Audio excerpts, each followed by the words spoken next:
morning, everyone. Thank you so much for your participation. Thank you for coming out. Wow. I'm impressed and really excited and super pleased to see so many of you here that care about this topic and care about our arts and business communities. So because we experienced some small technical difficulties, I'll just dive right in. As we begin this second year discussing these really important topics, I'd like to invite to microphone our mayor and one of our strongest arts advocates to give us our welcoming remarks.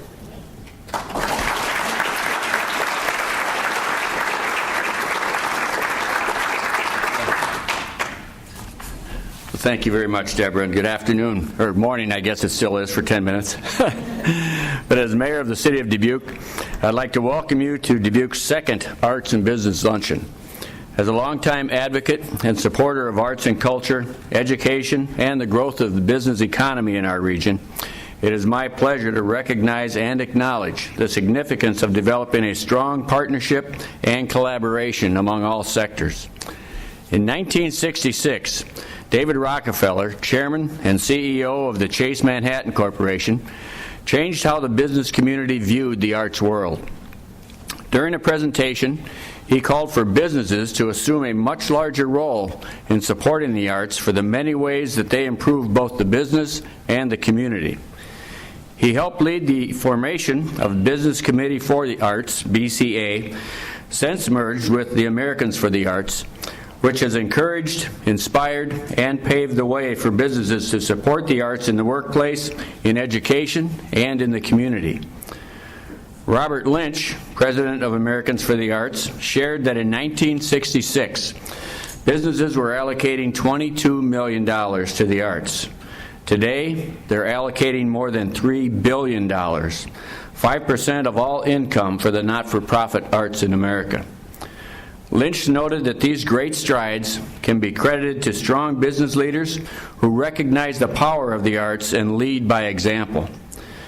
These leaders are often best known for their professional trade, but their careers have often been shaped by their passion, engagement in the arts, and their understanding of how arts benefit their businesses. In Dubuque, we've measured our annual economic impact of arts and culture over $47 million annually and creating more than 1,500 jobs. A 2015 Americans for the Arts study also identifies 239 creative industries of arts-related businesses in Dubuque County alone.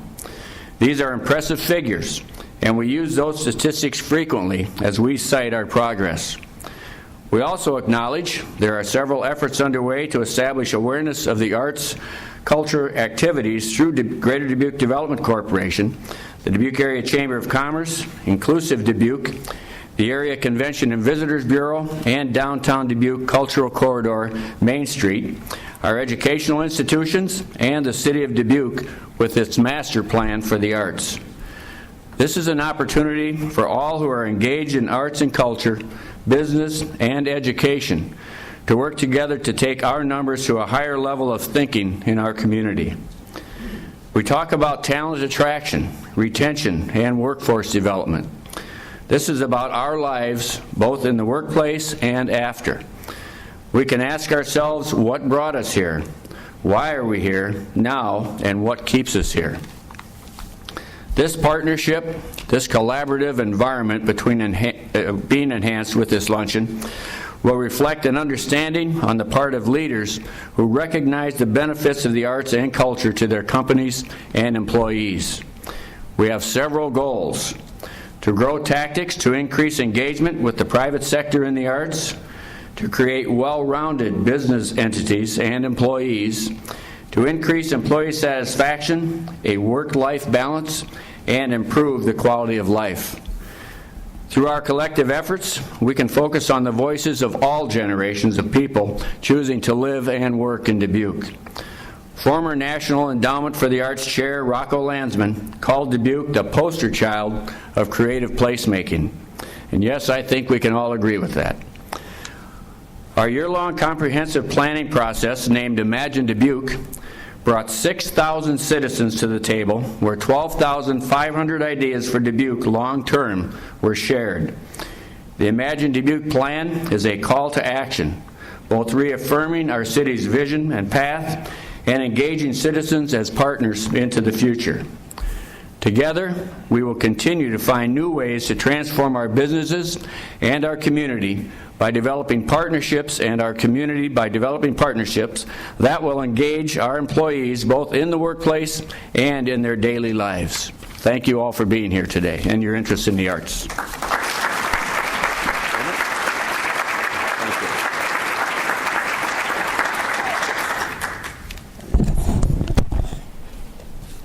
Thank you, Mayor Buell. As we continue to deepen our relationship among the arts and business, it's important to look and see how far we've come, like the mayor just said. Our local community can boast of significant strides both in arts and business. And in the past few years, we've seen so many dedicated innovators and creative thinkers make Dubuque their home. But not just their home, but the place that they've decided that they want to establish and grow their business. Our next speaker is one such person. Mr. Jake Schneider is the founder and CEO of Cartograph. And this creative business owner looks at design not only as an essential skill, but as a guiding life principle. Ladies and gentlemen, please welcome Jake.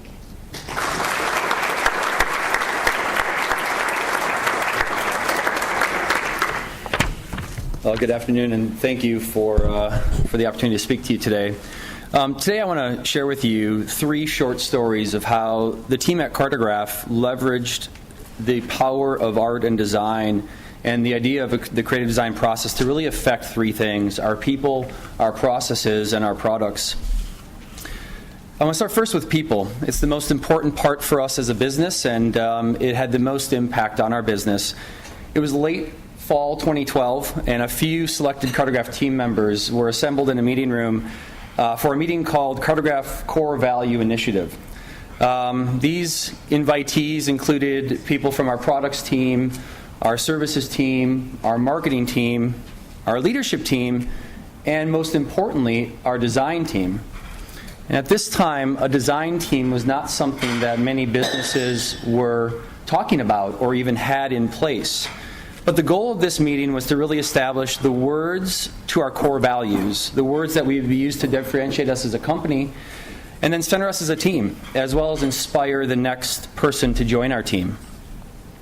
About 5 minutes into the meeting, our then HR director said, "Why are we here? Core values don't really matter. We have core values." And my response was this: if I have 2 paths in front of me, one, let the language that defines what we stand for to be determined by chance, or 2, infuse it with creative thinking and design, I will choose design every time. The next couple weeks led to the evolution of words that we lived by, words that were authentic to who we were as individuals, but also words that we aspired others to describe us by. And the results of our effort, this idea of using design thinking in the words and language of our business that described us and defined us and that we aspired to be known for, really created new pathways. It re-engaged our company and our people. It gave our new HR director the ability to explain how we think and operate and differentiate it from our competition, both in industry and locally. This project was a great example of the art of design of words and the language of our business. And it was all about people. And it was this that lit a fire for the creative design process at Cartograph. The second story I want to share with you is about our processes. And speaking of these processes, the Core Values Initiative that we undertook really created this new hunger for what the creative design process could bring to the table in terms of rethinking parts of our business. One area in our business that immediately responded and saw the strength and the results of great design forward thinking was our professional services team. And this team is highly structured by design. Our customers need us to be consistent in our delivery and quality of our technology. But this group was hungry to differentiate the way Cartograph delivered service to our customers, and hungry to really to draft leading candidates to our business, and really wanted to share with our customers why the decision to choose Cartograph was the right choice. What was so incredible about this project was that the design thinking, the design team, the design approach was at the table from the very beginning. It was a conversation that was very inclusive, and everybody knew their strength that they brought to this project. Design became a welcomed party to the discussion, and it really evolved into the developing of Cartograph's approach to successful customers. If I think about the results of this project started and ended again with the creative design process. And it started with asking the questions at the beginning that led to our authored way of delivering professional services. And it led right to our ability to market and sell exactly what we designed. It created efficiencies for our business, which is great, but it also differentiated us and allows us today to show customers an experience that is uniquely Cartograph. Most people make the mistake of thinking design is what it looks like. People think it is this veneer, that the designers are handed this box and told, make it look good. That's not what we think design is. It's not just what it looks like and feels like. Design is how it works. It's this quote from Steve Jobs, and it's really fitting for my story about our product. It was a number of years ago that our product and our technology was really aging. And in our business, that's a really bad thing. Our core technology and code was about 15 years old, and we were starting to hear customer pressure for a newer product. And we also felt competitive pressure to move our technology into the web at that time. And we were faced with three options. Do nothing and just ride the product to end of life, and as a result, accept the fact that Cartograph would probably become part of another company. Option 2 was take what we have and just push it into the web. Or option 3, we could rethink, redesign, and reinvent ourselves. We chose option 3 because that's exactly who we are, innovators, bold thinkers, and creatives. But option 3 meant significant change. Significant in all caps. It meant taking the best and brightest creatives and giving them carte blanche. It meant not including a lot of the people that had previously been involved in the process. It meant that we were all in on the creative design process to actually create our future. At the time, we took 3 people. It was me and some of you may know Tom Culbertson and Sean Murphy. They were also part of our team. And the 3 of us spent 30 days locked in a conference room. Our goal was to rethink, redesign, and reinvent the technology and product vision for our company. The walls were filled with poster-sized Post-it notes. The windows were laden with markered ideas, and it got weird. It got extreme. And it was design at its finest, and it was invigorating. Slowly, one by one, we would invite folks to see the results of this 30-day intensive design experience. Some were super excited and inspired, and a few were very afraid. But we held to the belief that the results of the process would move us from ideation to inception to development. What is so profound about that design exercise is that we redefined our business, we redefined our story, and we differentiated ourselves in a market. In 2013, the research firm Gartner did not list operations management technology as an industry solution. In 2014, it appeared as a new category for solution in our market space. In 2015, our competitor copied our website, and then 1 year later released operations management system to try to compete. But what's most important is that our customers, the ones we built the technology for, saw their work as something bigger and more significant than anyone had ever shared with them before. We changed an industry, and we inspired people. Most people don't know that this is what's going on behind the scenes at Cartograph. Most people see our people and customers, they see our brand, award-winning websites, customer stories, industry-leading technology, and a world-class team. But this doesn't happen by chance. This happens by design. Today, everyone at Cartograph knows my passion for great design, my belief that we solve problems in a better way when we evoke the design process, and my conviction that design differentiates. Rarely am I presented with data, information, or a conversation that does not have or hasn't been influenced by the design forward-thinking process. So how do you infuse a company, a community, a culture with a new way of thinking, a design forward way of thinking? A thinking that includes design, welcomes it, and wants it at that table for discussion. And how do you leverage design as a differentiator? And what I would say to you is it starts with bold leadership, your leadership. It grows by surrounding yourself with people who believe what you believe. And it has and will continue to change our companies, our communities, and the way people see things. This is really critical work for us in Dubuque. As individuals, as companies, and as a community, this will lead us. It will change us and it will differentiate us. If you believe and are bold enough to embrace this art of design and the art of creative thinking, you will light a fire and spark the curiosity of others. So for the sake of design, be bold. Thank you.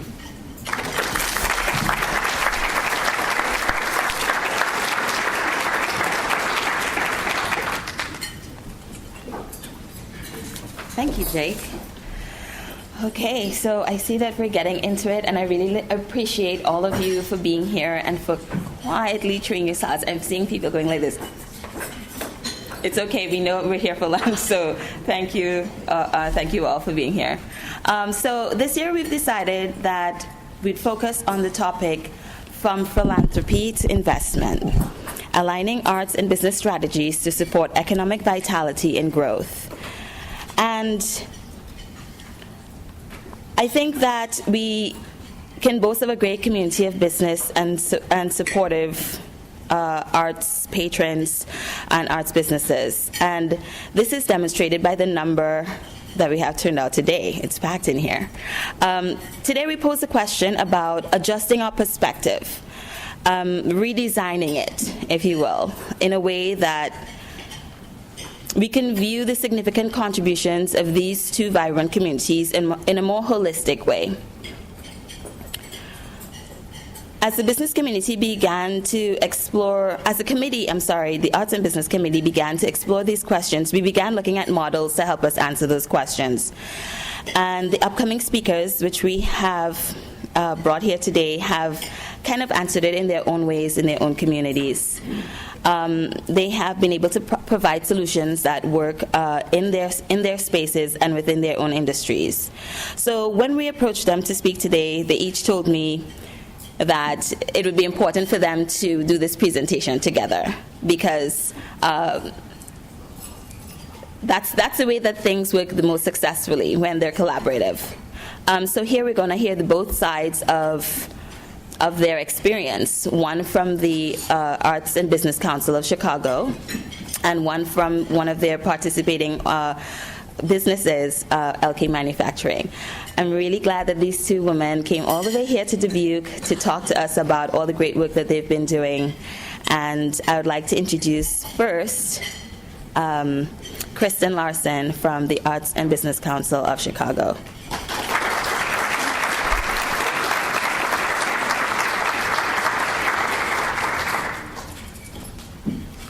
Thank you, Deborah.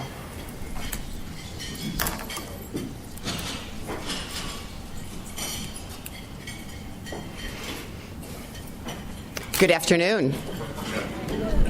It's a real pleasure to be here. Thank you very much for this invitation. And I'm so pleased to hear the opening remarks of both our mayor and Jake. I feel that my presentation will be able to offer you some real insights in how you can take these thoughts of what you've achieved as a city, as well as what Jake has propositioned, not only for his company, but the art of design and how to bring together arts and business in your community. If you'll indulge me, and if your fingers aren't holding a fork, will you please give me an indication here? How many folks actually are artists or art makers? Thank you. How many are business owners or controlling businesses? So we have more art makers and artists in the room than business. How many government? Great to see you. Shout out, who did I miss? Nonprofits, thank you. Shame on me. So we should take away my 501c3 right now. Arts and Business Council is a not-for-profit. So considering the topic this morning, philanthropy to investment, aligning arts and business strategies to support economic vitality and growth, I'm curious how many here in the room remember Boeing's decision in 2001, actually it was April 2001, which is important, to move its headquarters from Seattle to Chicago. How many are watching Amazon right now in their decision to choose a second headquarters? Well, we in Chicago are really concerned with it. We're considering ourselves in the top list of it. And you'll notice in this slide here, which is actually from a recent publications of Crane's Chicago Business, I think they'd probably like to be called Brains, Crane's Chicago Business, talking about this search for what's going to get Amazon to say yes to Chicago. But notice that it's recalling a situation that happened in April 2001 with Boeing. Give you just a moment to read that first paragraph, which highlights three of our great cultural institutions in Chicago: the Chicago Symphony Orchestra, the Art Institute, the host of this particular luncheon, and the Chicago Children's Choir, not named. That was 2001. It's now 2017. And in between, we've experienced two recessions. I highlight this because I think of today's topic, today's topic of this luncheon recognizes the situation, that times have changed. Before April 2001, Boeing was in the business of philanthropy. Then 9/11 happened. It took practically a decade for things to stabilize, and then the bubble burst. And here we find ourselves where not only Boeing adjusting its philanthropy and how it funds its priorities as a business in the community, so did many other philanthropic institutions. For those of you in the not-for-profit industry, you're navigating those waters right now.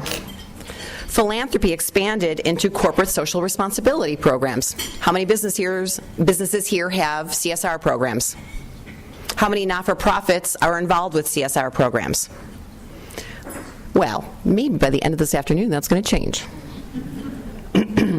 So corporate social responsibility programs traditionally include the philanthropic activities such as corporate giving and volunteer programs, but there are new efforts that include impact investing and skill-based volunteers. We're going to drill down on that a little bit. So the shifting landscape, right? Not only was institutional and government shifting, but so is the workforce. So what we see happening in philanthropy is that the philanthropists are turning their direction towards some new priorities that are not only happening locally but nationally. It has to do with economic disparity. In Chicago, we're dealing with gun violence, right? But as I describe what's happening in philanthropy, I also don't want to forget to comment on the shift in individual wealth. Not-for-profits are watching this. It's a transfer of wealth between generations, but there's also an attitude, and this is where we're going to get into some generational thinking. But this tax reform that is being considered is going to have a dramatic impact on our small and mid-sized not-for-profits. Studies are already representing that. So when we look at the shifting landscape of philanthropy to investment, that's part of what we need to consider, is what's happening in that landscape. But the workforce is also part of that. So I want to talk a little bit about that. Now the workforce includes 4 generations. And the millennials, the ones that have us all captured with our attention, is the largest demographic after the boomers. They represent the highest rate of volunteerism of any of the 4 generations that we've tracked. And consider these other facts about the millennials. Almost 6 out of 10 employed millennials have already switched careers, not jobs, but careers at least once. And whereas only a third believe they have found their career, 57 expect to switch employers. And also, consider that technology is changing so quickly that many millennial jobs that exist today may not exist in 10 years. And increasingly, there's no longer a career ladder. It looks more like a lattice. It zigzags through many companies, it zigzags through many companies and projects, and the lateral moves necessary, or what had been traditional, to provide experienced professionals, don't necessarily take them where they want to go. This is a role that corporate responsibility programs can provide for our emerging workforce. These programs, I posit, are essential to supporting economic growth and vitality.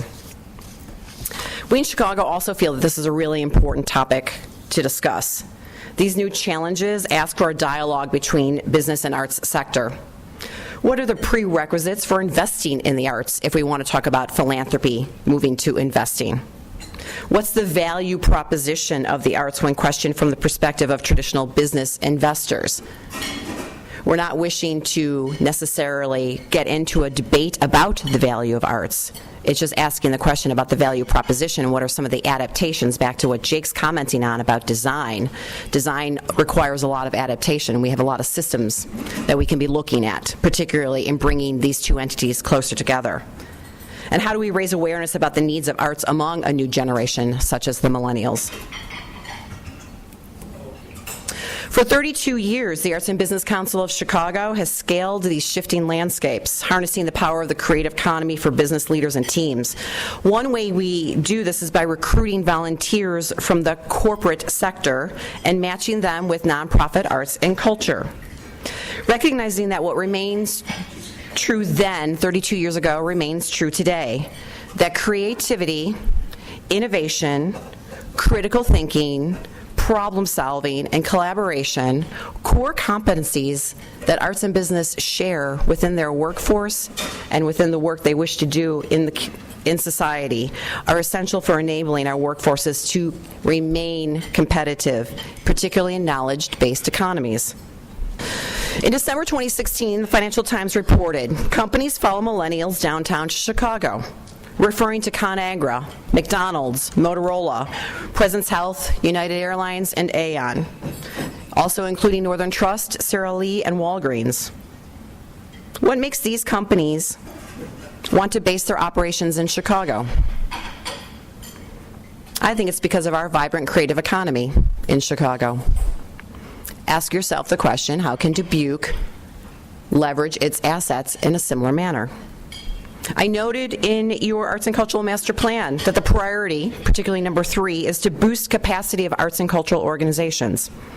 There are 2 Arts and Business Council programs that I'd like to describe to you this afternoon, which strengthen the nonprofit's ability to fulfill their mission over time and to have a positive impact on the lives and communities of Dubuque. The first is On Board. On Board trains and matches qualified business professionals with the board of directors of small to medium-sized nonprofit arts organizations. This is for a professional who's looking for a longer-term volunteer engagement, or terms typically last 2 to 3 years. And the participants in the training program learn the fundamentals of board service, including finances and tax issues, legal responsibilities, and fundraising. Volunteers must attend our trainings, and we currently offer them 3 times a year. During this same period that they're training, they get to meet arts organizations. And this is specifically for arts organizations that are seeking a board placement. So over the 3-month period, the volunteer candidate is going through a training series which includes 16 hours, includes materials and the opportunity to intersect with arts organizations, attending their board meetings, their committee meetings, to observe governance, as well as to participate as an audience member and watching that art be made. The tuition for this particular program, which we believe highlights the development of leadership skills, is $1,000. Often individuals pay for this training, but just as much we would also seek that a company would support sponsorship for their employees to go through it. And I'll describe a little bit about the outcomes of this program and the next one that I'm going to describe as far as being measurable and its impact on employee development. We typically match 30 folks through this program. It's a very thoughtful process. The second program that I'd like to highlight, and Linda will elaborate on it, is the Business Volunteers for the Arts. Thank you, Mayor, for doing your homework and referencing Americans for the Arts, our parent organization, and particularly the origins of how it is that Arts and Business Council came to be, and it was based upon this program, Business Volunteers for the Arts. There are 6 arts and business councils around the nation, but there are many more business volunteers for the arts. This is a stepping stone to building a dedicated council to bringing these programs to life. Business Volunteers for the Arts started in Chicago 32 years. That's actually how our 501c is recognized. If you were to look us up on GuideStar, you'd find us organized under the Business Volunteers for the Arts. This is our flagship program. This is where Arts and Business Council, through Business Volunteers for the Arts, and I may refer to it as BVA, recruits and trains experienced business professionals and then places them on pro bono consulting projects. This program is geared towards individuals looking for shorter-term volunteer engagement. To qualify, typically you have to have a minimum of 5 years of professional managerial experience, particularly because we're looking for candidates with expertise in marketing, public relations, strategic business planning, accounting, and financial management. We often work with companies on information technology as well as human resource development. I think both the mayor and Jake would make excellent BVAs, looking at their LinkedIn profile.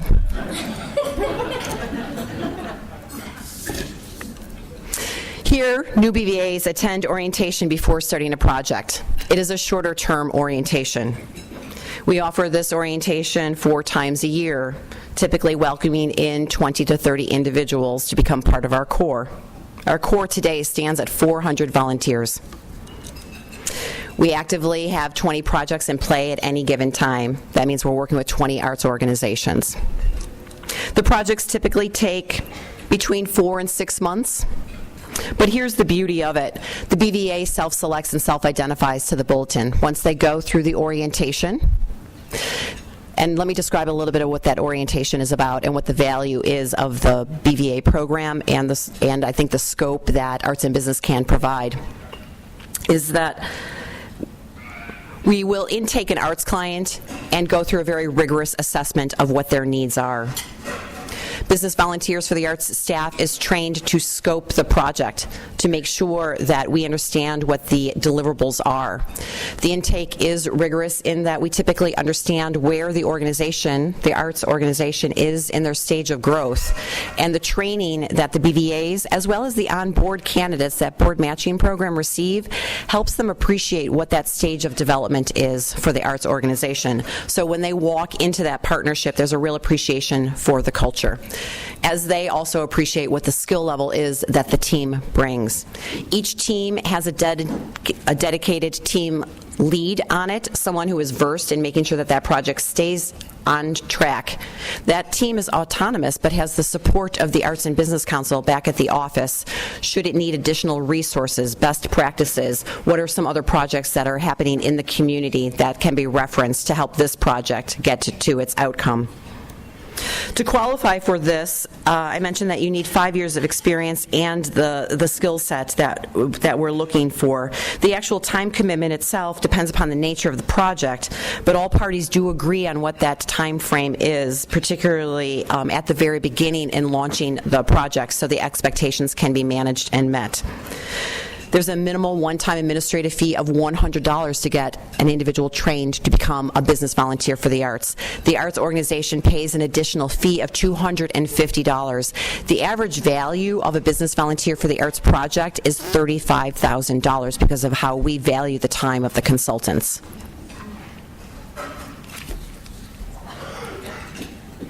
With regard to the BVA program, what makes skilled-based volunteering particularly different and why it's important than some other volunteering work that you may be engaged with as an individual or through your businesses is that skill-based volunteering knits together the expertise and resources from the corporate and not-for-profit sectors. It creates a strengthened and sustainable solution for the not-for-profit that doesn't come undone when the parties disengage. Furthermore, there's an exchange of both hard and soft skills in this partnership, which include ways to find shared vision, exercise voice, find expression, and excel, and to celebrate the making of something new through group process. I really appreciated Jake's comments about the art of design, and that specifically, I think here, when these teams come together, their perspectives are appreciated because the diversity of the perspective can provide new design concepts and systems. That's what BVA does. Both of these programs, as I mentioned, require the rigorous intake so that we can communicate what each party brings to the partnership. Arts and Business Council staff is equipped to assess the readiness of an arts organization to take on a particular project. We work really hard to sequence projects. Sometimes you walk into a project and you think that this is what you're looking to get out of that project. You have a larger conversation and you actually realize, actually, first things first, we should be starting over here, and then we move on to this part of the project. That's what Arts and Business Council helps steward, and that's the value that the team brings in coming together, particularly with that mutual understanding. There's a study that I think most folks in this room might be interested in if you particularly are addressing this bullet point number 3 in priorities about how to build capacity. This is also germane to non-for-profits in the room. It's called Point the Way. Point the Way is a report that reveals how do you develop capacity in the non-for-profit arts sector. This is almost a roadmap for my work as the new executive director of the Arts and Business Council to help understand how to make stronger partnerships between what are referred to as capacity builders or technical assistance providers like the Arts and Business Council and non-for-profits, those organizations that are delivering vital programs to our communities. So capacity building seeks measurable impact and outcomes, and I think skill-based volunteering is one such program that can deliver. That's what I hope to leave you with today, and I'd like to describe what the value is for businesses to engage in skill-based volunteering, particularly if you do it through a social or corporate responsibility program, or thinking about what is this entity and might I put one in play with my business. Corporate social responsibility programs like skill-based volunteering, these are some of the outcomes that they experience. And this is based upon a report that was produced by Boston College, looking back at a 4-year history. They report that those businesses that put skill-based volunteering into play are twice as likely to report being successful in enhancing the reputation of the business, having higher employee engagement, and are 1.7 times more likely to reduce employee turnover. Furthermore, corporate social responsibility programs like skill-based volunteering can amplify value-creating innovation and efficiencies in the companies, particularly in resource management, because it's a result of having invested in developing a specific skill set that plays across executive, leadership, or functional skills in their employees. For nonprofit arts organizations, skill-based volunteering can increase the effectiveness of the not-for-profit by providing it with the same technical or analytical expertise, such as systems design, performance management, financial management, market analysis. These are skill sets often that a not-for-profit can't employ full-time, or maybe doesn't even need full-time. Maybe it comes around a strategic planning process. Skill-based volunteering allows them to plug this lack of perspective at a full-time level within their organizations. And for the philanthropists, investors, or government perhaps in the room, the issues of our city and society, I would posit, are too complex to solve in just one way. By bringing together arts and business, you create a dynamic team and looking at how to create sustainable development goals, such as well-being. Those of you that are concerned with healthcare, this is where the arts come into play. Economic health, economic development, those of you that are representing finance today. Reduction inequalities, as well as creating what I think you're achieving here, a sustainable city and community in the great city of Dubuque. We see this as a team effort. arts, business, investors/philanthropists.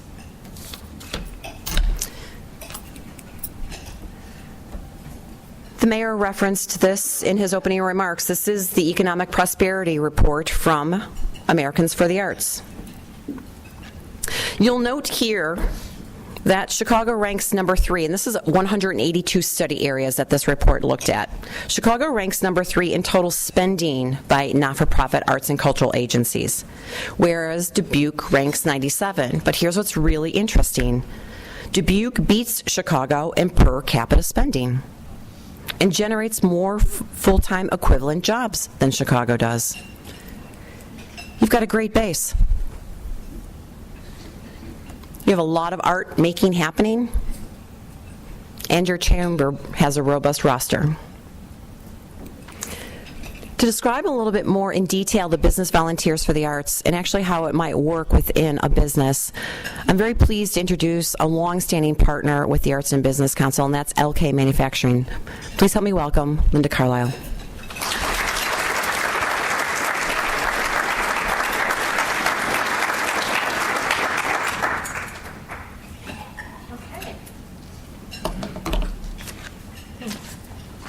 Hi, everybody.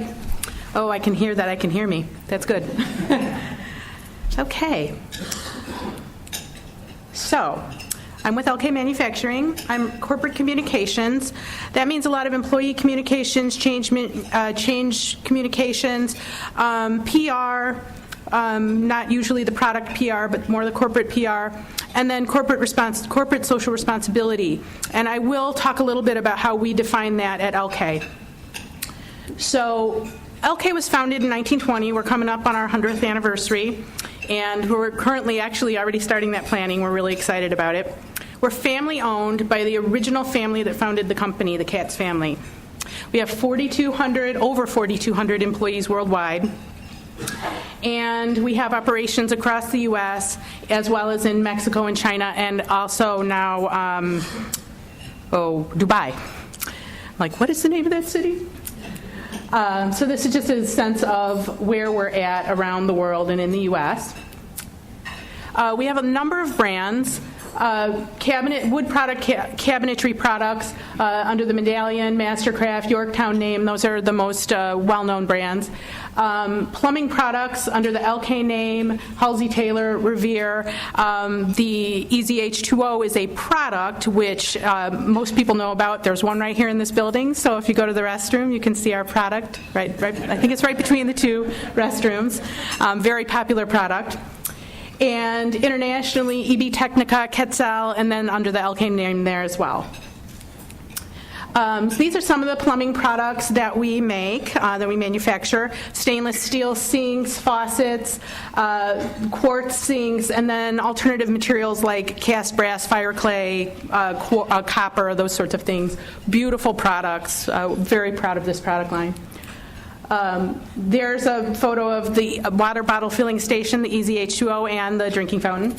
And we also do outdoor fountains as well, and fountains that your doggies can drink out of. And kitchen cabinetry, sort of spanning the gap between traditional, modern, and transitional, which is sort of halfway in between. And then through an acquisition earlier this year, we acquired a company called ISI. They do branded commercial and industrial design and build projects. We partner that with our kitchen back of house business that we've always had in the commercial space. We can do turnkey design and builds for restaurants, commercial, anything that really is in the food service space, we can do design and build now through this new acquisition. So we're really excited about that. So that's just a sense of who LK is. Corporate social responsibility, I said I'd dig in a little bit deeper on how we define that. So we really look at it as having 5 major buckets, kind of loosely following, how many of you have heard of 3P, triple bottom line reporting? Anybody heard of that? So triple bottom line reporting is a means of financial reporting that says we're going to look at your profitability. Of course, that's what financial reporting is, but we're also going to look at how do you treat the planet and how do you treat people. Triple bottom line. And so we base our corporate social responsibility around our values, And we start off with how do we treat our people. One of our values is our strength is in our people, so our people has got to be a foundation of this. So all the investments that we make in our people in terms of engagement programs, safety programs, work-life balance programs, how do we develop our people, those sorts of things, the investment that we make in our people. About our planet, LK cares about our planet. That is the sustainable product that I mentioned down the hall. But also, how do we produce products in a way that is friendly with the planet, for the planet? How do we have, are we in compliance with all the regulations around the globe where we manufacture? Just really making sure that we're taking care of the resources that we rely on as a business, right? We can't build cabinets unless there's wood available into the future. We can't deliver fresh drinkable water if there isn't fresh drinkable water. So these things are things that matter to us, having that sustainability element. Because LK cares about our future is another aspect of our corporate social responsibility, and that's things like corporate governance. Do we have a good model for corporate governance? Do we have a vision for the future? One of our values is we are in business forever. You can't get there if you don't have a vision for what that means. I'm going to skip over to the other side because LK cares about values and ethics. We're a very ethical business. Our values are at the center of everything we do. So we take a high value point of view towards things like human rights and how do we handle migrant labor in different countries. How do we provide a living wage, those sorts of things, having high ethic around that. And then what we're going to dig in a little bit more in this corporate social responsibility model today is this, because LK cares about our community. So we have a lot of charitable giving that we do as an organization. We have an annual campaign with a company match, but also anytime there's some kind of a crisis around the world, our employees want to do something, and so we usually generate a campaign around those things like earthquakes and tsunamis and things like that, and then of course the company matches that as well. So that's the charitable giving component. Engagement with the community on local social issues. So sometimes there are things emerging within the communities, and we'll have employees that will ask to go get involved in those sorts of things. And then individual, group, and skill-based and pro bono volunteering. So when we started our giving campaign, we said we wanted to have a means. The hypothesis was, all the salaried people are going to give a load of money, and we want to have something so that our hourly folks have something they can give too. So we want to have some volunteer time available to people. So we said every employee across the company was going to have 2 full paid days off to go volunteer in the community. Well, guess what? Bad hypothesis. Actually, employees that are hourly, a higher percentage of them give than our salaried people. And I have learned that is a truism across all companies, not just us. So that's really interesting, right? So we have that volunteerism program for every employee, but we also wanted to create a pro bono skills-based volunteering program because we fundamentally believe that helps grow our people, that is a means of developing people and developing skills in our people that they can't get any other way, and that is really enriching and high value for them as citizens. So the pro bono skills-based program, which is where we'll launch into from here. So our skills-based volunteering program is called Use Your Smarts for the Arts. We run it in conjunction with the Arts and Business Council. And we developed it using their BVA program. So what is it? Now, from here on out, you're going to kind of see how do I talk about this to our employees. So you're kind of getting a peek in as though you were our employees. So it's a skills-based volunteerism program where professional skills are matched with a defined project, which is very important, benefiting the Chicago arts community.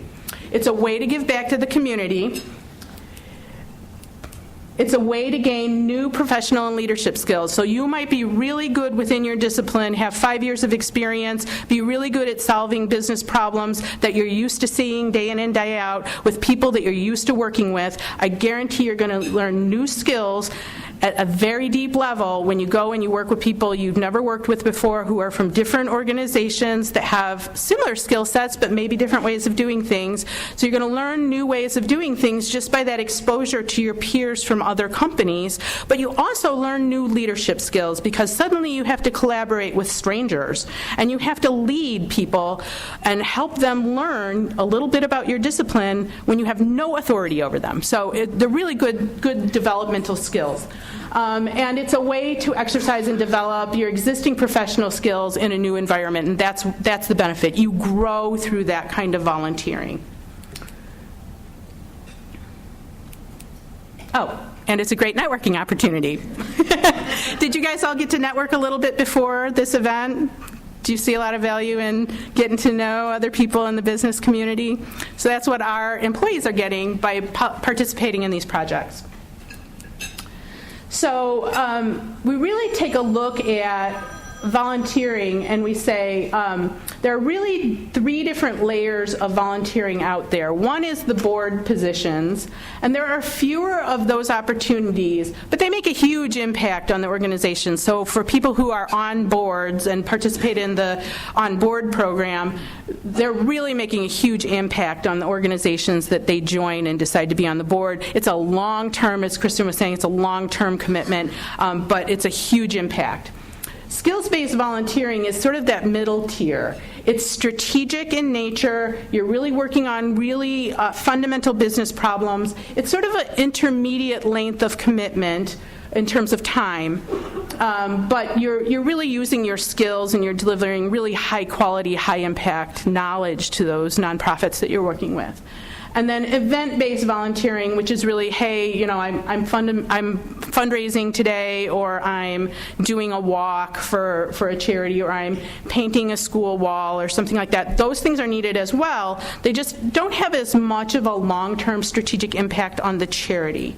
So our skill-based volunteering program, the benefit of it is it really benefits all 3 of the stakeholders that are involved in this scenario. Obviously, the nonprofit benefits because they're getting to sort of borrow, if you will, really high-quality talent to come in, help them fix something, then that talent leaves. And maybe in the future there will be another project and different talent might come in and fix something and make it a little better and solve a problem, and then they leave. So it's borrowed talent, but the nonprofit benefits tremendously from it because they probably don't have the funds to have that kind of staff on all the time as part of their own employees. So borrowing that talent's really useful. The employee benefits because they strengthen their own skills, their own problem-solving skills. Like I was saying, it's not what you're doing day in and day out. Now you get to go to this new environment and face a new kind of project that you've never encountered before. And so you're really strengthening your professional muscles, but you're also strengthening your leadership skills, your collaborative skills. You're broadening your network. We all need a strong network. You know, as Kristin was saying, that lattice means you might be moving companies at some point. Well, how do you get there? You get there through your network. So networking is really important to people. So this is a great way to meet peers in different companies within Chicago. And then they gain satisfaction in knowing that they've really made a difference. There's a tangible result from the projects that these people work on. So that is really gratifying. And then finally, LK benefits as well. I don't want to downplay that at all. We benefit because when employees get this kind of development and employees get to do this kind of work on the clock, the company's sponsoring it, the company's helping to bring those things together, they tend to feel kind of good about the company, and that helps us with employee retention and employee engagement. So those things matter. Oh, by the way, if that employee develops new skills, they bring those skills back to the company, so we love that also. And then there is a reputation component. When we are sending our people out representing that this is who LK is, that glow casts over onto our brand and our brands and our company. And as an employer, that's important as well. So win, win, win. So how does it work? Employees, as Kristin mentioned, with 5 or more years of professional experience are matched with a team of other professionals from other companies who do things different ways.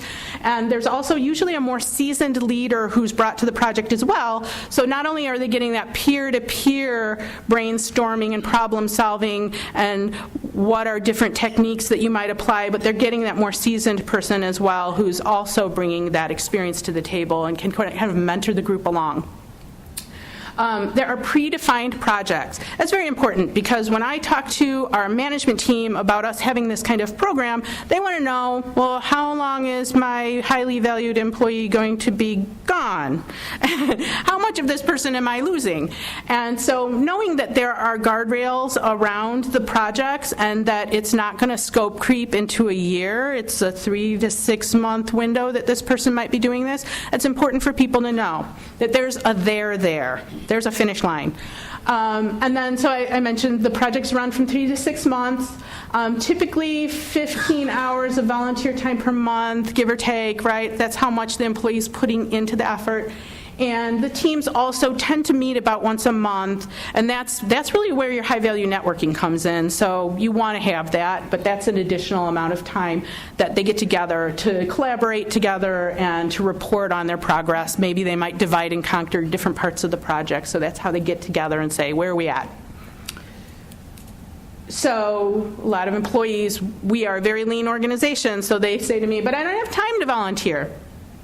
Well, the company is committing 8 hours per month, that's an extra day per month, during business hours to let employees go off and do what they need to do to move the project forward. Usually what's happening is during these projects, people might touch base with members of the nonprofit and have a conference call or something like that. So we're just saying, take what you need to flex and meet with your colleagues to get this project moving forward. And nobody's going to go, hey, I caught you not doing your job if you're caught being on the phone or having a meeting or something like that while you're on these projects. Pro bono experiences, because they develop professional and leadership skills, they also have another opportunity for these employees. At LK, we recently added core competencies to our organization, to our culture, and we say we want all of our employees to be good at these competencies, these business and interpersonal competencies to varying degrees. And if you're an individual contributor and you're early in your career, this is what being proficient with those competencies looks like. As you get a little bit further in your career, this is what being proficient with those competencies look like. And then as you become more of a senior leader, this is what those competencies look like. And these kinds of skills that you learn through these kinds of efforts, learning to lead through influence without having authority, those kinds of soft leadership skills, you get those from doing this kind of volunteering. And so we're looking for, okay, when you're in your review process and your leader is asking you to talk about how you've accomplished these core competencies, how do you demonstrate these core competencies, consider that this volunteering helps build those muscles. So it's a huge opportunity for the employee to have a story to tell.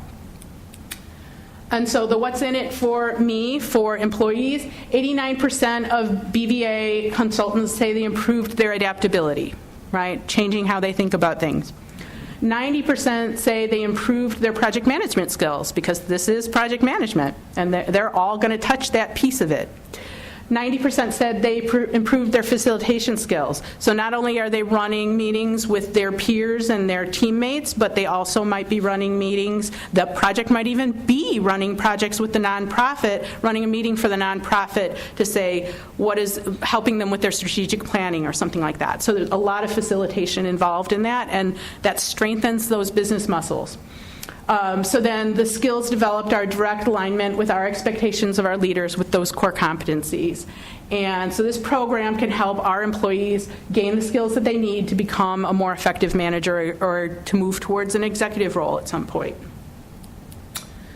So this is a little bit about the process. So we ask our employees to fill out an internal application. They also fill out an application for the BVA, for the Arts and Business Council, so 2 applications. The internal application really requires their manager to give approval and HR to give approval. And then they submit the application, they attend the Arts and Business Council orientation that Kristin mentioned to learn a little bit about what's going to be expected of them and what kinds of nonprofits are available for them to partner with.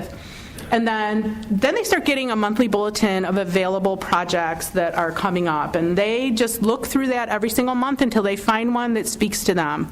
So they pick the project that they want to be involved in. Recently, I have had a young finance guy who wanted to be on an HR project.